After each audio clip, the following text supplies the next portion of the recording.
the people of sake actually brought me into sake. Back in 1988, this place was actually in Ginza on the main drag. At first it was kind of soy sauce, it was miso. To the point where it actually changed my life. New Year's Day 1989. Not just sake as a beverage, but all the culture and history.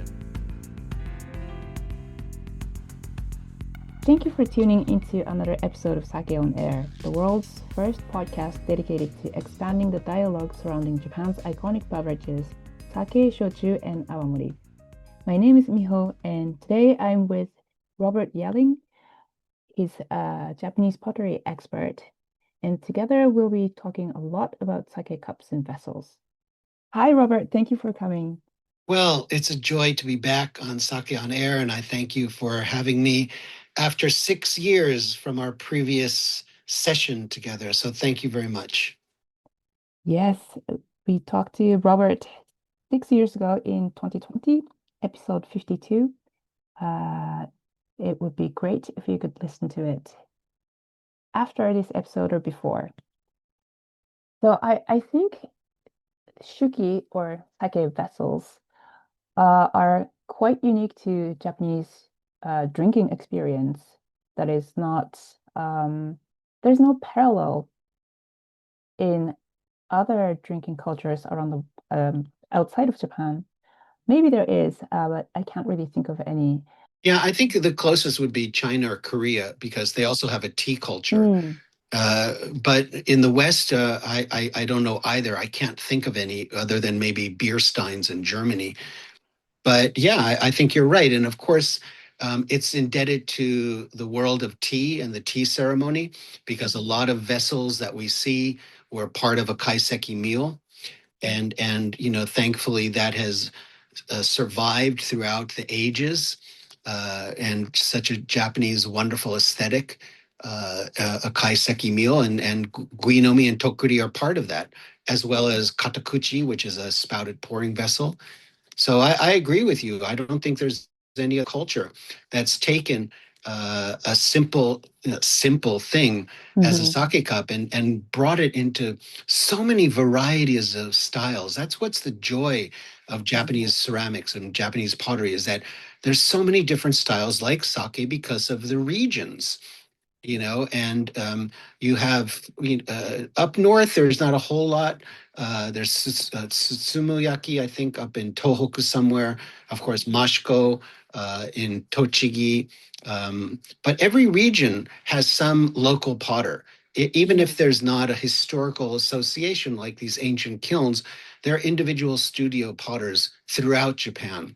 And they're all most of them make sake vessels, shuki, because it's the most collected form that they show at exhibitions. And one of the reasons is they're small.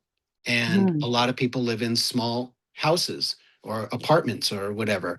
And they want a collection, but they can't have a big tsubo jar. But you can have a collection of a dozen or 24 shuki, guinomi, in a small cabinet in all different varieties.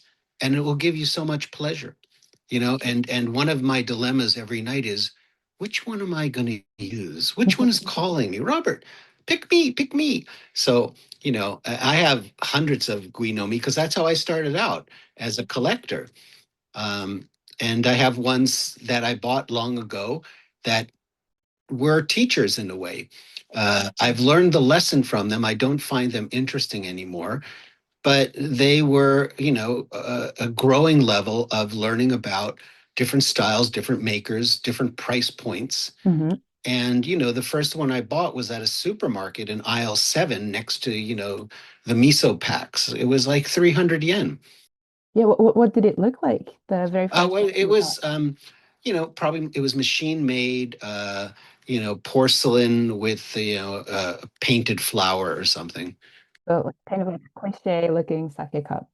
Well, when I came here, my eye was not attuned to jimi, wabi-sabi, saboku, all these Japanese aesthetics of being related to nature.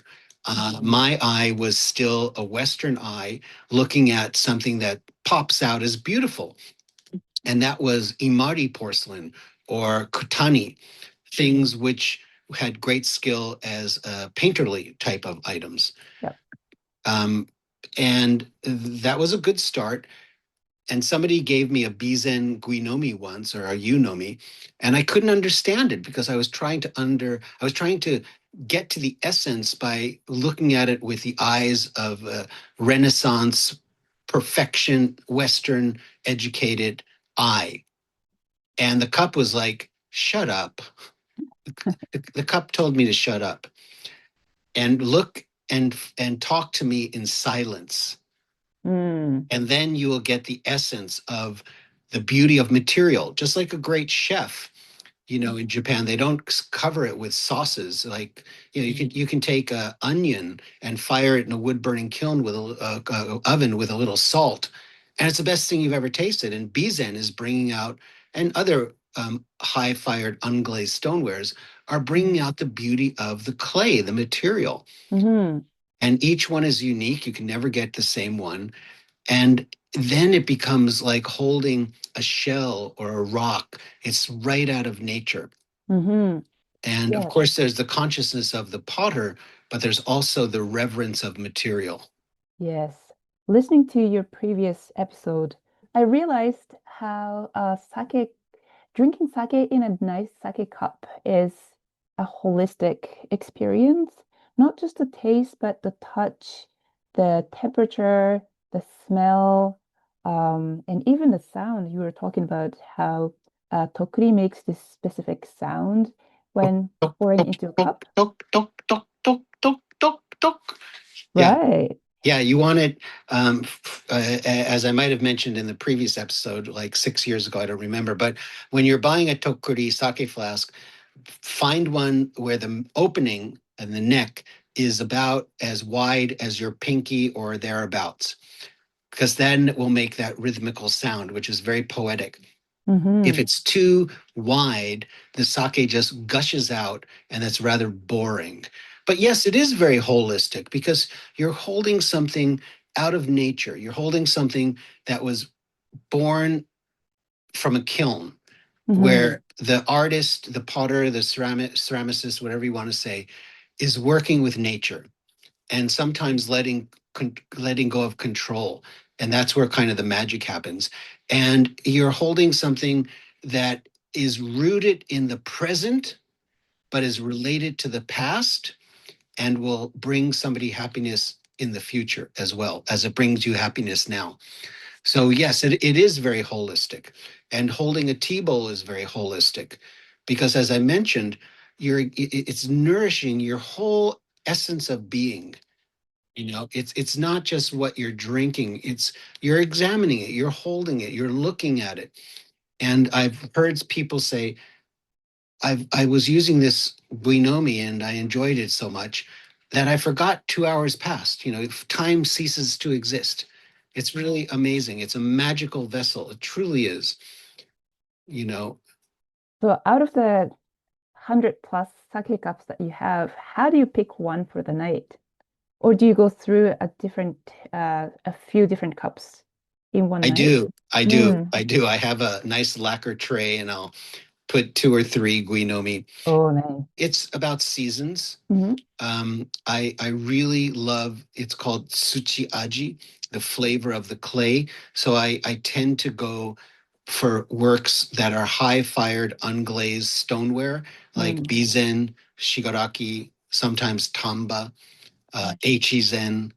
Um, and as I said, karatsu is a very favored style for sake cups. I have some from the 16th century. Wow.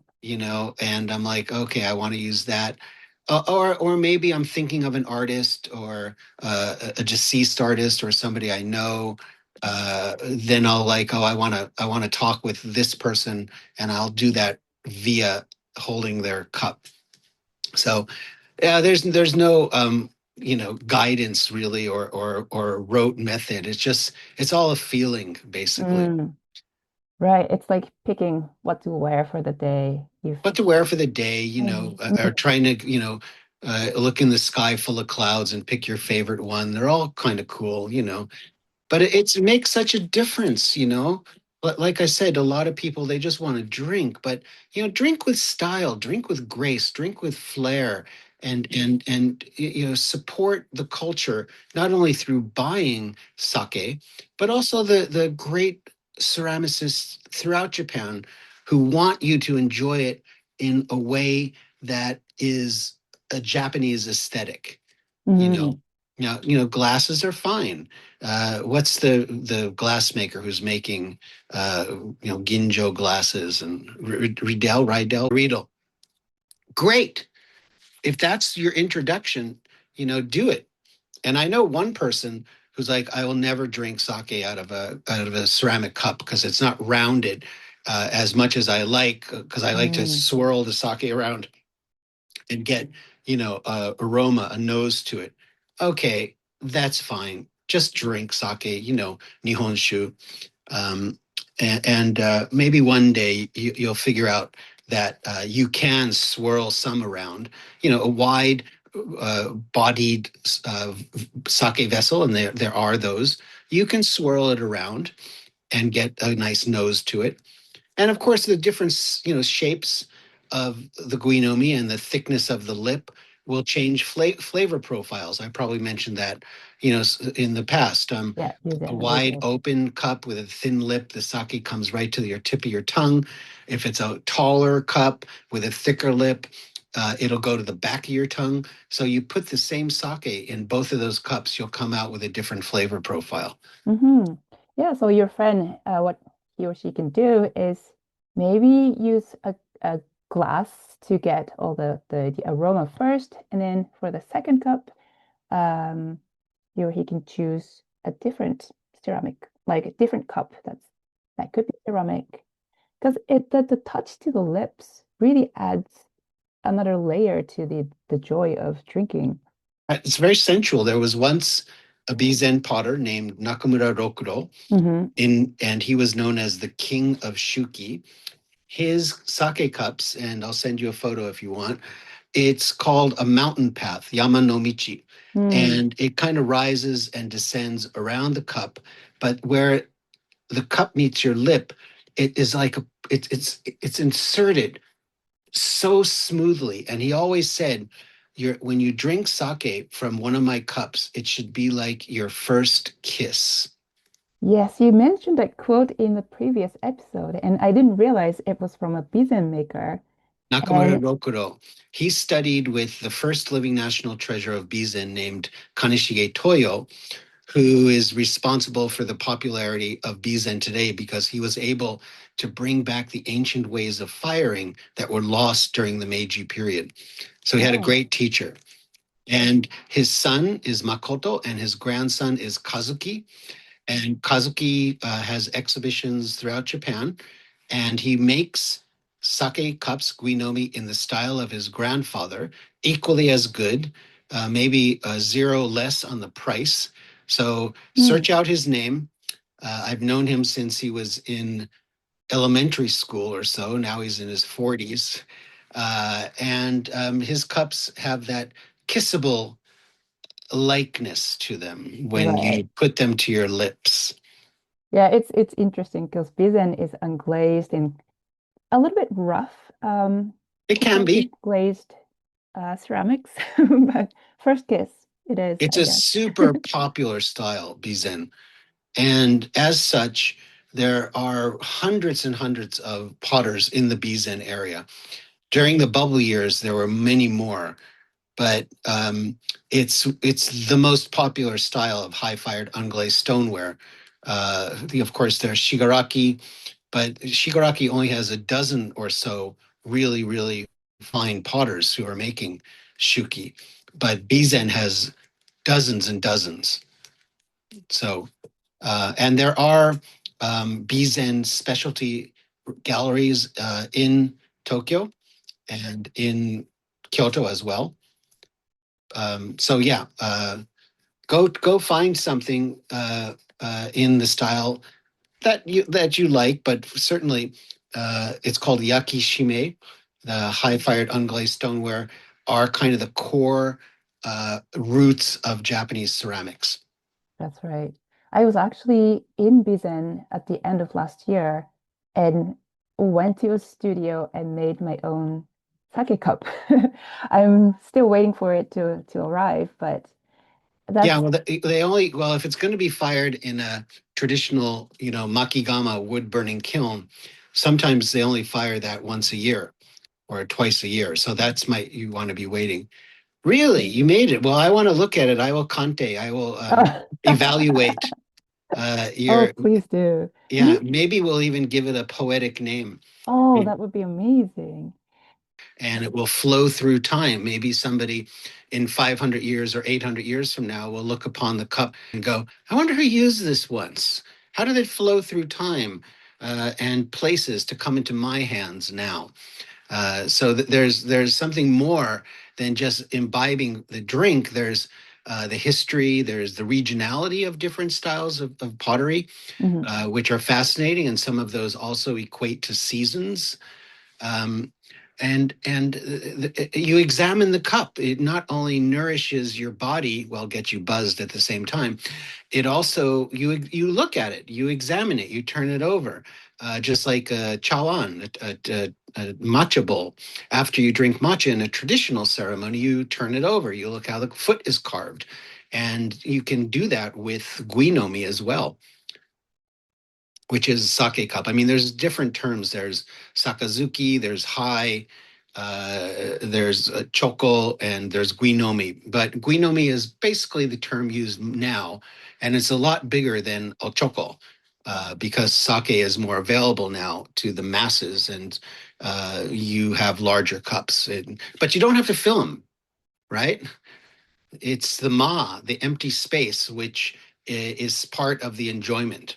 Mm. Of course, when you go to some izakayas, they'll pour it over in a glass and they'll pour it, they'll flow into the dish, and that's a nice service and hospitality. But if you're drinking with some friends, you leave some emptiness. And I once went to a Bizen potter, the famous Kaneshige family, Kaneshige Michiaki, and I bought one of his Bizen guinomi, Mhm. and I said, it's really large. And he goes, you Westerners think you have to fill it up to the top, to the brim, just to the brim. And he goes, no, only fill it up a third. And notice how, particularly with Bizen, the sake or the liquid splashes around the cup, or you move it around, and the clay starts to glisten. And you Right. can't do that if it's full. Mm. And there's an old expression, bizen no tokkuri sake ga omai. You put sake into a bizen flask and it becomes better. And a connoisseur's combination is a karatsu, which is a style, as many styles are named after towns. It's the name of a town in Saga Prefecture. A connoisseur's combination is a karatsu, guinomi, and a bizen tokkuri. That's the epitome of refinement, and there are many young artists making these vessels still very reasonably priced. Mhm. And keeping traditions alive is very important now because so many artisans and craftsmen do not have heirs or apprentices to follow. So, support the culture by also adding vessels to your collection. And there are really good ones for 2, 3, 4,000 yen. You Mhm. don't have to spend a lot of money. And you're going to use it with care and joy. Mhm. And especially like where like pigeon ware that's kind of rough on the surface at the beginning, as you use it, it starts to kind of have this starts to take this shine almost, and like the texture changes over time through the night, but also like over years. It does. And you should also allow the guinomi to drink as well. So you dip your finger into the guinomi and you rub some sake on the outside. And over time, the patina, as you say, will change. And there's one style that's known to change 7 times. Now, I don't know if that's over 100 years or so, but it's hagiyaki and it's called nanabake. And and the potters equate it like to bring up a child. You're going to raise this cup. Mm-hmm. So it will mature over time. And, hagi is kind of a porous type of glaze and clay body. So the liquid seeps into it, which is not a really good style to use in summertime because it's very humid. And if you don't dry it properly, it will get mold, kabi. Right. So hagi is much better in cooler months or in the spring before it gets too humid. But you'll see it change. It'll get crackles. It'll get little colorations. Some of it's referred to as amamori, like a leaky roof in an old thatched roof house. And these are desired effects. Mm-hmm. I think it's just like sake. There are some reputed sakes over others, but it just comes down to your preference. If you like a sake that's inexpensive, that's available everywhere, that's totally fine. It's the same with sake cups. Exactly. There's no correct way. It's your own personal aesthetic vision or how you want to. There's no wrong way to drink sake. Oh, you're drinking it from the wrong cup. In the summer, you're not supposed to use a black seto cup, seto guro. Because it's dark and you just look at it in the summer and you'll start to sweat because it doesn't look cool. It looks like it should be held next to a fireplace. So in the summertime, you maybe want to use glass or pewter, as I said, but in the world of ceramics, porcelain, jiki, because it's cool to the touch. Or you might want to use something called seihakuji, which is a bluish white porcelain, and the glaze looks like ice.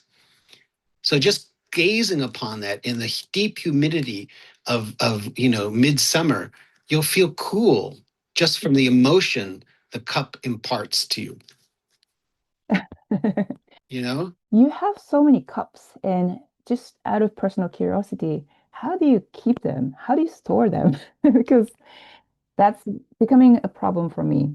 I had a carpentry make a special box or a display case for holding the sake cups, guinomi.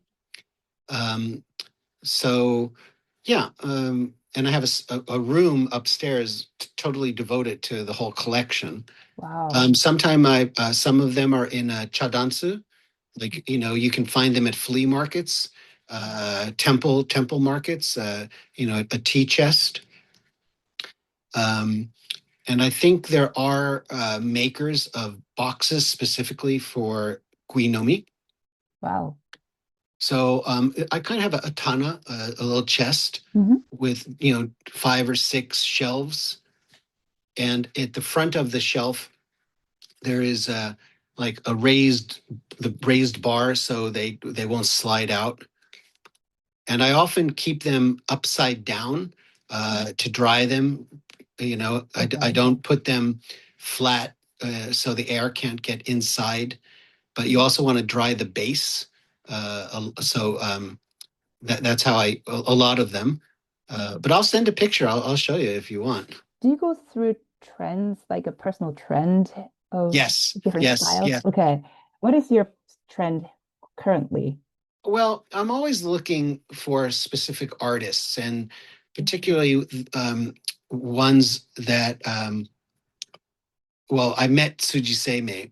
So Tsuji Seimei was born 1927 and passed away in 2008.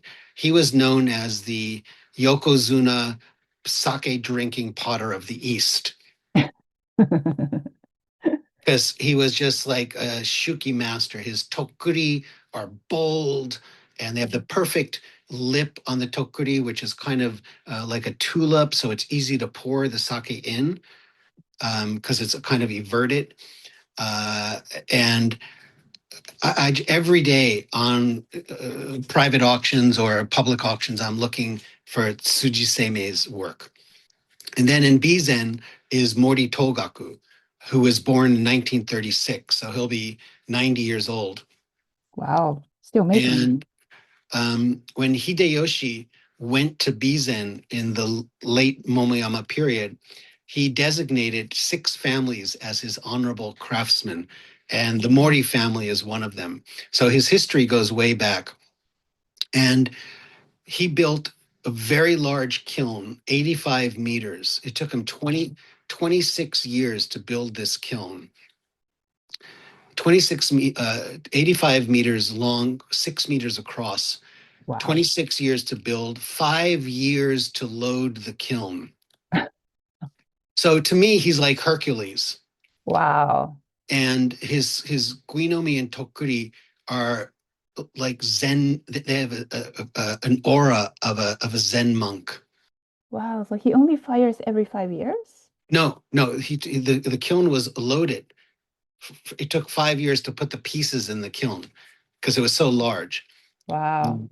He only fired that kiln once in December in 2015. He lit the fire on January 4th, and he fired the kiln for 107 days. Oh my goodness. This is legendary stuff. He has a smaller kiln he fired last year, which is 20 meters, and he called me up. I've got a few tokuri, a few guinomi, so I went there and I bought them early this year. But I'm also looking at dealers' auctions and private auctions. So Mori Togaku, Tsuji Seimei, of course, Nakamura Rokuro, the great Kaneshige Toyo, Rosanjin. But these are pricey pieces. These are in the hundreds of thousands of yen. Yep. So, you got to be a high-end collector or deep pockets. And as a beginner, I would not go that route. I would say, find a really good Bizen potter who's selling a fine guinomi for gosen yen, 5,000 yen. And they exist.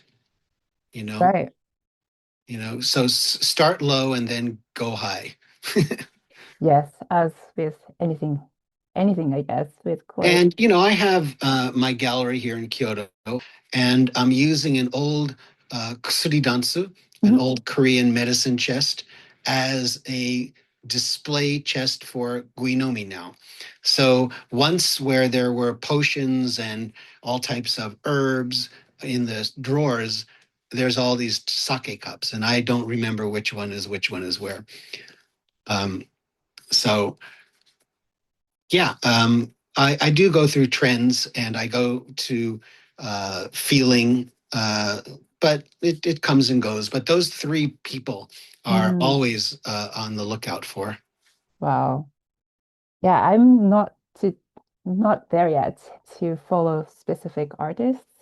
I just go to different trips and look for local ceramic shops and I love looking through sake cups. Yeah, so anyone can start there. Yeah, it's a little treasure hunt. For sure. And it's just almost like romantic to think who used this before. I love that. Huh? I have this 12th century cup. I have a 500-year-old Korean cup. I have a couple of Momoyama period 16th century karatsu guinomi. And even current pieces, when we're talking about how things are made, I'm not a technical person. I'm an aesthetic person, and I don't really care what temperature something is fired at. That's not going to make me appreciate the piece more. I don't care what percentage the rice was milled at. I'm sorry. Do I like it? Does it appeal to me? And the same with these cups. I don't, I'd rather be mystified. I think mystery is something which is lacking in people's lives. They want to know everything and they want to know it now. So, like you're saying, this old piece, who held it before? Where did it come from in terms of flowing through time? And that to me is poetry. That to me is like holding an ancient basho haiku in your hand. And it brings such spirituality and mysticism into a functional object. And that's the beauty of Japanese culture in many ways, particularly things that you use to dine with, to drink with. There's so much surrounding it that you'll never know the answers to, but ask the questions. Right. Yeah, I think as you mentioned, these painted porcelain like Kutani and Arita are beautiful, but very simple, almost like earth-like wares like Bizen are very, very poetic They are. I because mean, it's so I minimal. absolutely the skill that goes into the painting of some of these like very, very detailed Kutani pieces are amazing. Hmm. You have this very thin brush, and the eyesight. Their eyesight must go bad in their 30s or so because it's so minute. It's true. This skill. There's one guy in Kutani. His name is Fukushima Buzan. Seriously, how did you paint that? And it's all control. They know exactly what they want, and good for them. They're able to achieve that. But Hmm. these wood-fired pieces, like you say, there's something completely different. And you load the kiln. The kilns were introduced in the 6th century, the Anagama tunnel kiln, and the 16th century, the Noborigama climbing kiln. And you load the kiln now very precisely because you know how the ash and the fire is going to flow, but you can't predict how it's going to come out. Hmm. You have knowledge, you have experience, but you have to let go sometimes of total control. So for me, that's a lot of metaphor, somewhat of a metaphor of life Hmm. in a way. You're not going to be able to control everything, but beauty will come about if your heart is in the right place most of the time. It's So, true. Mm. these pieces, which are fired in a wood burning kiln, have often a jewel like glassy facade from the ash. It's called a shizenyu, natural ash glaze. And you don't know how that's going to come out. The kiln is like a womb. And some potters say these pieces are born, they're not made. Mm. Right. So, yeah, every region, that's what makes ceramics and sake as well so fascinating because every region has its own flavor, its own style, Hmm. based on the traditions of the past. And of course, people are creating traditions based on the past and making them fresh and new. And that's important because tradition is a living thing, you Hmm. know. And as we mentioned, Bizen, it's 1,000 years old. But nobody needs a huge rice storage jar for a year's worth for a family of three. I have a big one like that outside of the gallery, and if the society's changing, lifestyles change, and if pottery and sake do not change, they disappear, or they become obsolete. And I'm not just talking about pottery or sake, but ideas of tradition, if they don't evolve, they can Hmm. even become dangerous. Right. That's why there's war, because we have not evolved as a species. We're stuck 2,000 years ago in ideas and thoughts. So tradition is a living thing and it needs to change. So you have people, young artists, and people who are veterans as well in these regions who learned from the past, broke everything, and made that new to themselves. What is that called? Shuhari? Shuhari or onkochishin. Yeah. And you need to learn your foundation because you need to learn the basics, and then you make it into your own voice if you're able to. Hmm. So, tradition is a living thing, and we have to understand that, look how society is changing so fast. 20 years ago, the internet, well, maybe a little longer because I started my gallery in the 90s Hmm.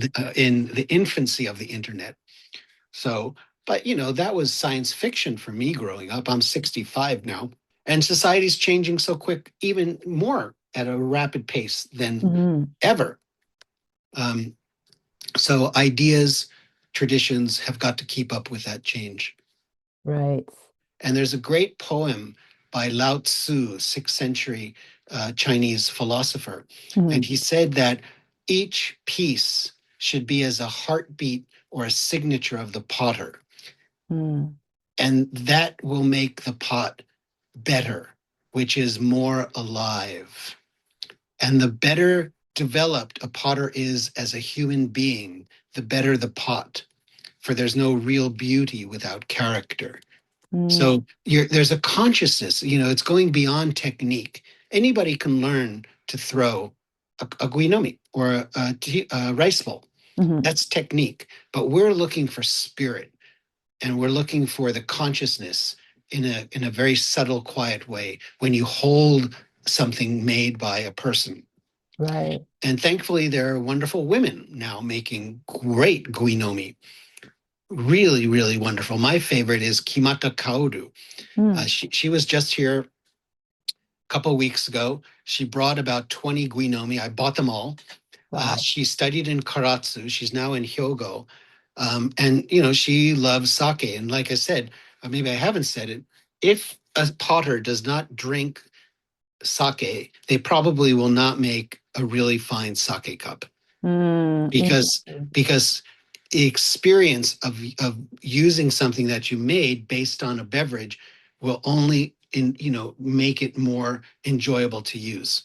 That doesn't mean that potters who don't drink sake, their sake cups are no good, but I think they lack a depth of experience, Right. It's interesting. particularly the lip. Right, right. It's interesting because I think some great tojis don't drink, um, but still make great sake. Yeah, so Um, that's the thing. mm, It equates the same. mm. I love looking through pictures online, and I can easily spend hours looking at pictures of great sake cups online, but it's a completely different experience when you can actually touch it, feel it, and hold and feel the weight Sure, of a real. absolutely. Absolutely. The texture, the weight, Hmm.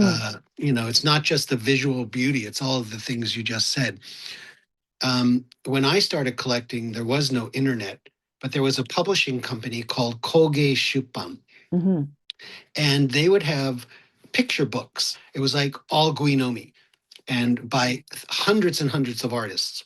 Yeah. And it's really important, as you said, to look at these different things, develop your eye, particularly if you're new to the world of Japanese ceramic art. Look at the classic pieces, look at what's made before, look at the different styles, learn about the different styles, because it's really hard at first, but you have to look and develop a database of knowledge to know what is what. Because if you look at sometimes Shigaraki or Echizen and Iga, it's hard to differentiate, or Tamba sometimes. So yes, it's very important to look, and it's so easy these days because you have the internet. But if you are in Jimbocho or going online, it's like a Guinomi Zukan. And it's just pictures and pictures and pictures and pictures of contemporary artists. And that's where I learned a lot just by pouring through these books. Hmm.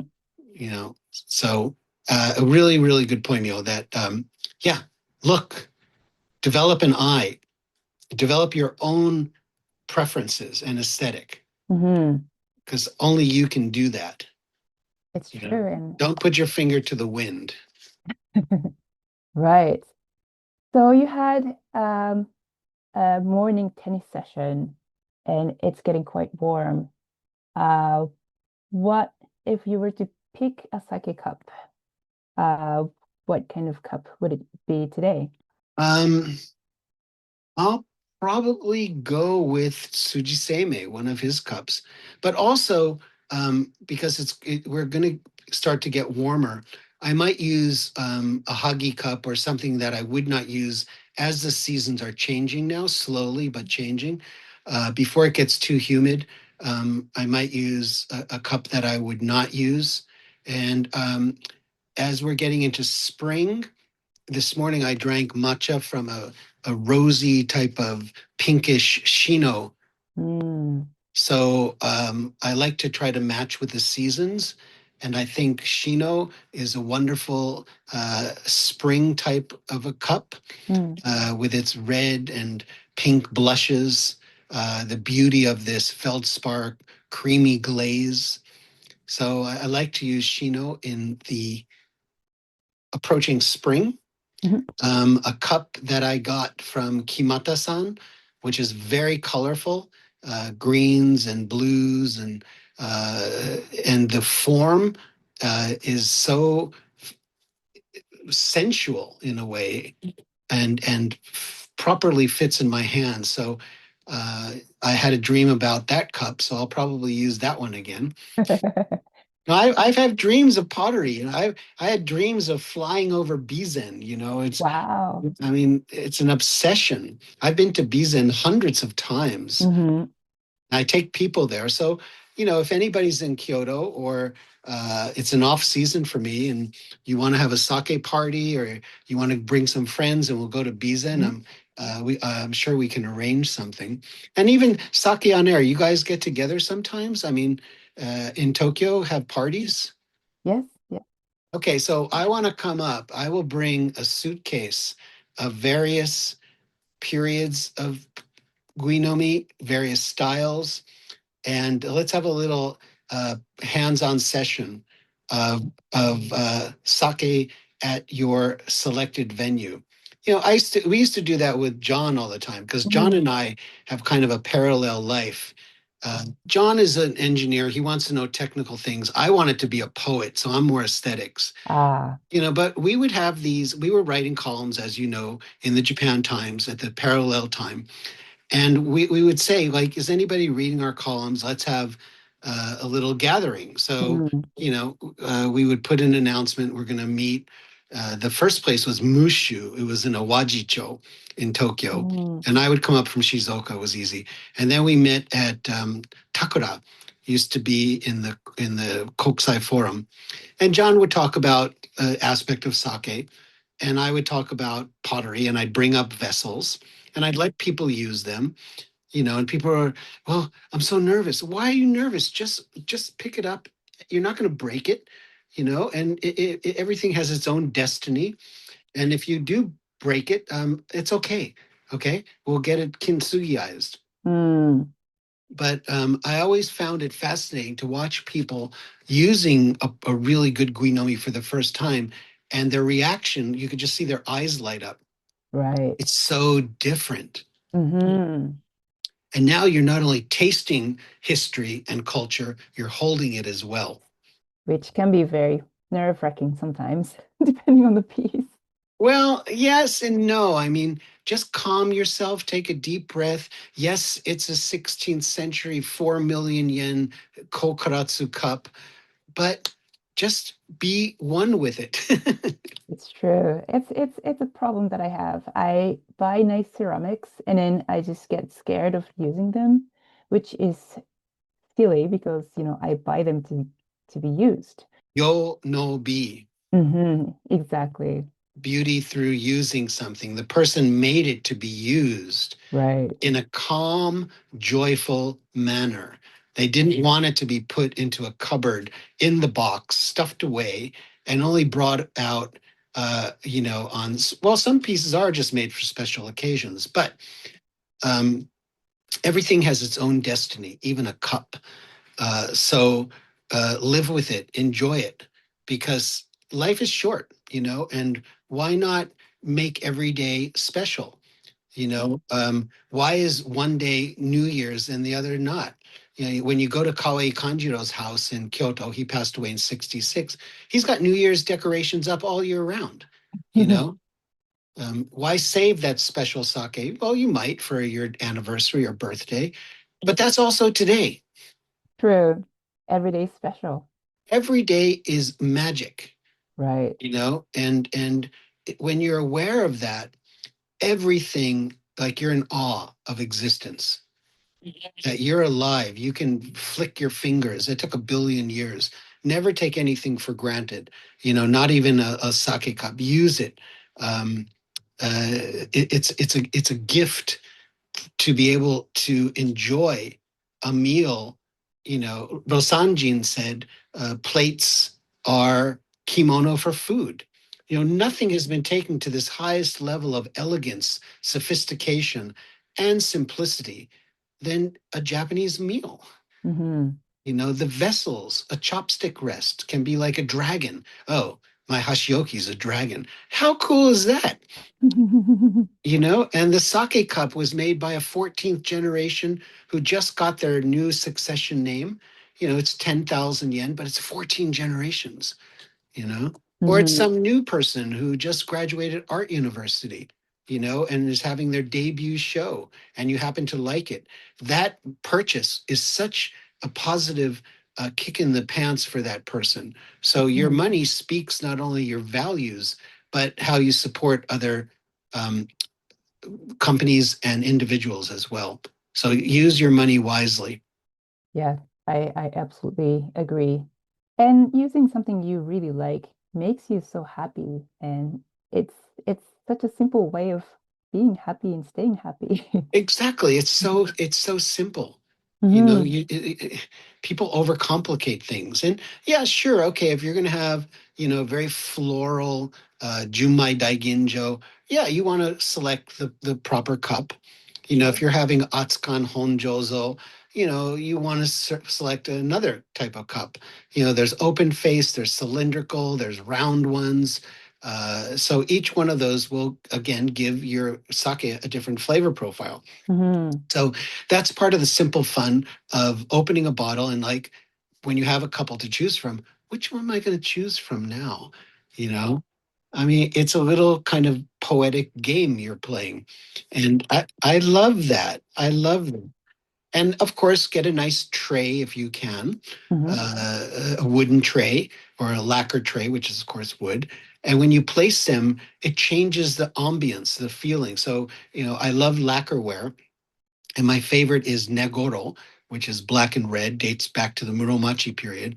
But you put a ochoko, a guinomi, and a flask on there, tokuri, and it's like a painting. Yeah, you can just elevate the everyday drinking experience to the next level. Yeah. With sake, it's, the water, the farmers, the air, the soil. So much of nature and history and consciousness goes into that one drop. Hmm. And when you're aware of that, when you're drinking, you're like thanking the sun. Thank you, sun, for growing the rice. Thank you, water, for being pure from the mountains. Hmm. And that's a level of daily consciousness that we all should have, because we're all connected and we're connected to nature. And again, pottery is the elements I stated before, and sake is so related to the natural elements as well. And when you have awareness of that and gratitude to the farmers, to the sun, to the rice, then everything is magic. Everything you do is magical because you have a consciousness of gratitude. Yes, I can't agree more.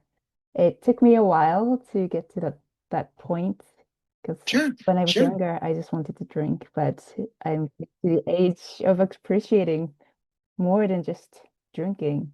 And Exactly. I was that way too. Not just drinking, but other shenanigans as well. yes, no, same. Yeah. So, as we get older, hopefully our awareness of the gift of life becomes a higher love supreme, as John Coltrane would say, Mm, and all those things go into your hand when what you're holding and what you put into the what you're holding. And they say T equals Zen and Zen equals T. I would also like to think that sake equals Zen and Zen equals sake, because a lot of the monks like to drink too. I've mhm. seen that in Daitokuji. So um, there's much more to it than just the simple things that we observe. There's so much behind all that simplicity. Yes, I think that's a beautiful closing line. Okay. I hope that was interesting, and I thank you all very much, and thank the listeners. Thank you, listeners, for supporting your local kura and supporting your local potters and understanding that enjoyment of sake has many peripheral aspects, not just the liquid itself. Thank you so much for coming and talking to us. どうも、こちらこそありがとうございました。ありがとうございました。はい。And that's it for this episode of Sake on Air. Please take a moment to review and rate us on Apple Podcast or wherever you're enjoying the show. Feel free to send your questions and comments to questions@sakeonair.com or sakeonair on Instagram and Facebook. You can also find our shows and more on our YouTube channel. We'll be back with more Sake on Air very soon. Until then, kampai. Sake on Air is made possible with the generous support of the Japan Sake and Shochu Makers Association and is broadcast from the Japan Sake and Shochu Information Center in downtown Tokyo. It is produced by Export Japan, and our team is Shuso Imada, Justin Potts, Arlene Lyons, Cindy Bissig, Chris Hughes, Chris Pellegrini, John Gottner, Marie Nagata, Miho Ota, Rebecca Wilson-Lai, Sebastian Lemoine, and me, Frank Walter. Until next time, kampai!